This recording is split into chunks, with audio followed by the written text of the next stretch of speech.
الموضوع التاني موضوع ايجابي قوي وجميل قوي ومبهج قوي برضو.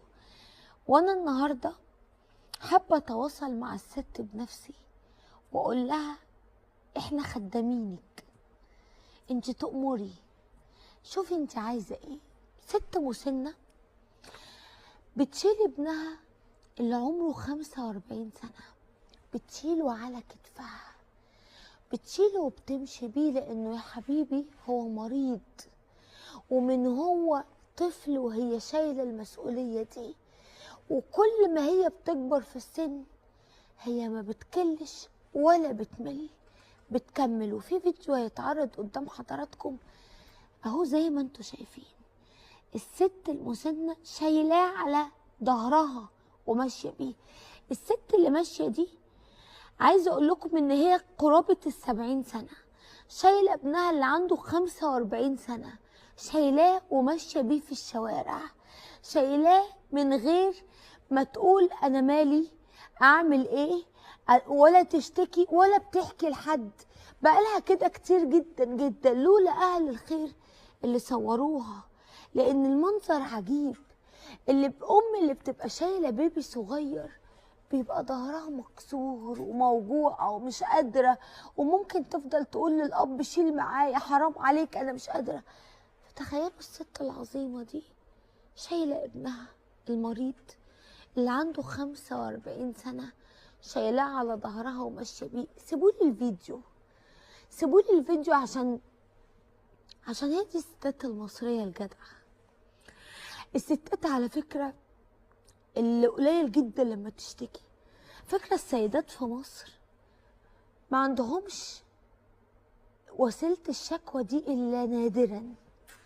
في منهم كتير جدا عندهم قوة احتمال وطاقة مهما كان فيهم تلاقيهم عادي، وبيصبروا على البلاء وبيحتملوه وبيكملوا ولا يهمها. ست زي دي عندها 70 سنة شايلة على كتفها شاب 45 سنة عشان تعبان ومريض. ما قررتش تحكي غير لما ابتدوا الناس يروحوا يصوروا معاها، وابتدت المواقع تروح تقول لها انت ازاي عامله كده، وازاي بتقدري تعملي كده، وازاي بتقدري تنزلي بيه من البيت. ده اللي معاه بيبي صغير بيبقى شايل همه وبيبقى حاسه شيله، بتعمليها ازاي؟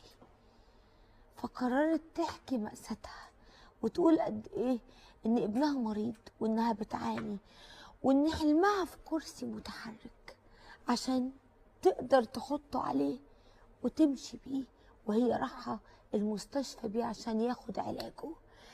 النهارده انا بقول لها احنا خدامينك، وباذن الله باذن الله هيتم التواصل معاكي. احنا جبنا رقمها بنحاول نكلمها وهم جوه في الكنترول بيحاولوا يكلموها، وباذن الله ترد. خليكوا وراها. ولو باذن الله وبرضو احنا اللي صور الفيديو انا عايزه اكلمه عشان اشكره، لو معانا رقمه كلموهولي. عايزه اشكره، عايزه اشكر الناس اللي بقت عينيها بتلقط المشاهد وياخدوا لقطه بموبايل عشان يوثقوا اللحظه. حقيقي بجد السوشيال ميديا زي ما ليها سلبيات ليها ايجابيات كتير جدا، وغيرت حال وناس كتير، احوال واوضاع ناس كتير جدا، وخلت ناس كتير جدا تاخد حقها. وزي ما في ناس بتستغلها بطريقه سلبيه، في ناس ابتدينا نعرفهم ونكتشفهم وهم كان لا حول ليهم ولا قوه، ولا نعرف عنهم حاجه ولا صوتهم مسموع. زي الست العظيمه دي.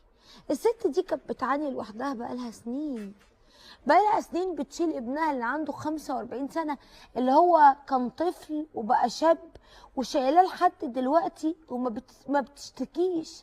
لولا راجل محترم مسك موبايله شاف المشهد قال ازاي دي عاملة كده، ده احنا لو رجالة ما نقدرش على اللي هي عاملاه ده. بتهيالي لو راجل شال راجل طول سنين العمر دي ممكن ما يقدرش، ممكن يزهق، ممكن يمل. لكن الأم ما بتملش، الأم ما بتملش. الأم هي دي الفطرة اللي ربنا فطرنا بيها. الأم تيجي على نفسها وتستحمل، الأم تشيل، طيب انا معايا محمد وجدي مصور الفيديو. الو. ايوه يا فندم، ازي يا حضرتك؟ استاذ محمد، ازاي حضرتك؟ الله يبارك في عمر حضرتك يا رب. احنا زي بشكرك. الفل في انا نعمه. بشكرك جدا جدا جدا، ومبسوطه قوي ان انت معايا دلوقتي، لاني بشكرك على ان انت قدرت توثق لنا لحظه، او تقول لنا ان في ست موجوده وتشاور على حاله ما كناش نعرف عنها حاجه. شكرا ليك جدا. والله هو الشكر لربنا، وسبحان الله وربنا سأنا ليها. يعني سبحان الله كل من ساهم حتى حضرتك دلوقتي، يعني دي سواقة ربنا، دي تدابير طبعا ربنا. طبعا. فكلها كده سبحان الله. والله انا بصور ومش حاطط في دماغي ان ممكن الموضوع يوصل للوزيره ويوصل لرئيس الوزراء ويوصل للبرنامج عند سيادتك، تستحق. والدنيا تتقلب للست هي الغلبانه ست البسيطه دي. تستحق. طبعا طبعا. فحتى النهارده كان في حد بيتكلم معاه يعني وبيقول لها يعني في المحافظات بينقوا مثاليه كل سنه، بيبقى ليها مشوار كده طبعا. معين. يعني اذا قارناكي بالامهات دي فانت في حته تانية خالص. انت فين من الكلام ده؟ دي عايزه تتكرم العمر اللي جاي كله كل سنه. بس قول لي يا محمد، اتفضل. احكي لي بقى ايه اللي حصل. انت كنت واقف، ايه المشهد اللي شفته حركك ترفع الموبايل وتصور؟ انا والله كنت واقف في امان ربنا مستني البيت ينزل يعني تحت البيت، فببص لقيت هي كبيره وهو كبير، هما الاثنين كبار. يعني انا شفت الست كبيره، هي قرابه ال70 سنه تقريبا. هي تقريبا 70 سنه، وهو ما كنتش اعرف انه عنده 45 سنه لان الحاله بتاعته مش مبينه سنه قوي، لكن أيوة. هو كبير ووشه باين عليه كبير. فانا مش عارف اعمل لهم ايه. ففجاه كده تلاقيت نفسي برفع الموبايل وبصور، ونزلت اتكلمت عن الام. انا لما نزلت اتكلمت عن الام وطلبت من الناس ان هي تدعي لها على المشقه اللي هي عايشه فيها. كنت اول يعني مره تشوفهم يا محمد؟ اول مره في حياتي اشوفهم والله، اول مره. ولا بس انتوا في منطقه واحده؟ انا هم يعني يبعدوا عني مثلا 200 300 متر عن بيتي. لكن عمري ما شفتهم، يعني عمري ما استضفت ولا شفتها شايلاه بالشيله دي ولا بالمنظر ده الا يومها.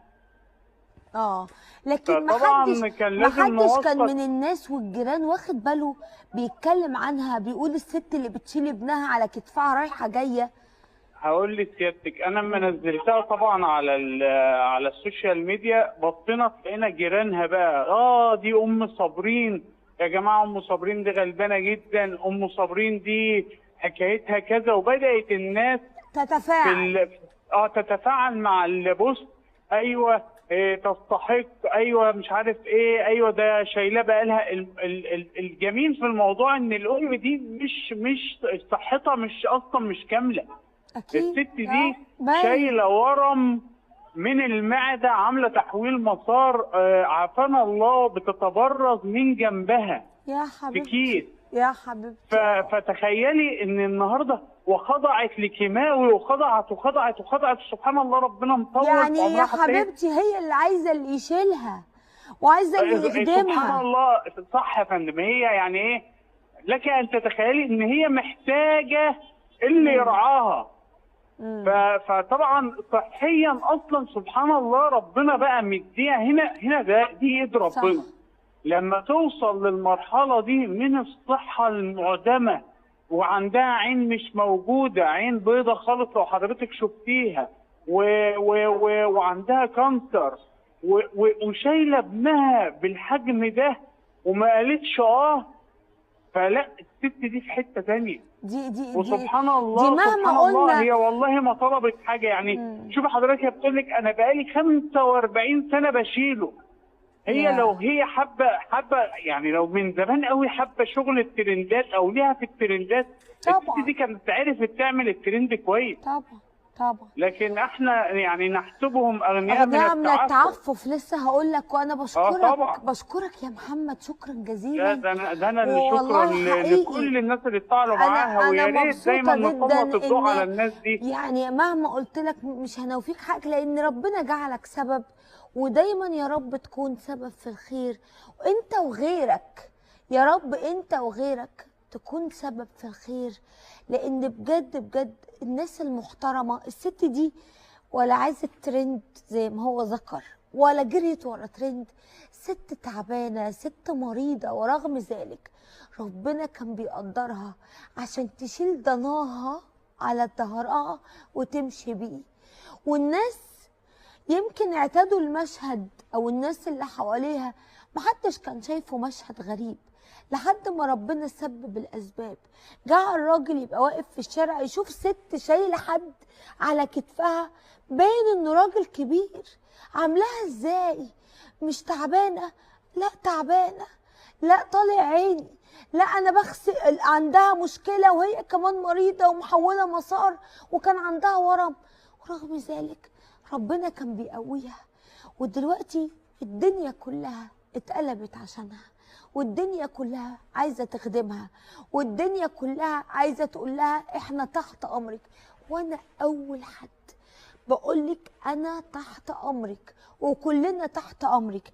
لو محتاجه كرسي متحرك هيكون عندك، هيكون عندك في اقرب وقت باذن الله تعالى، وده وعد مني قدام ملايين.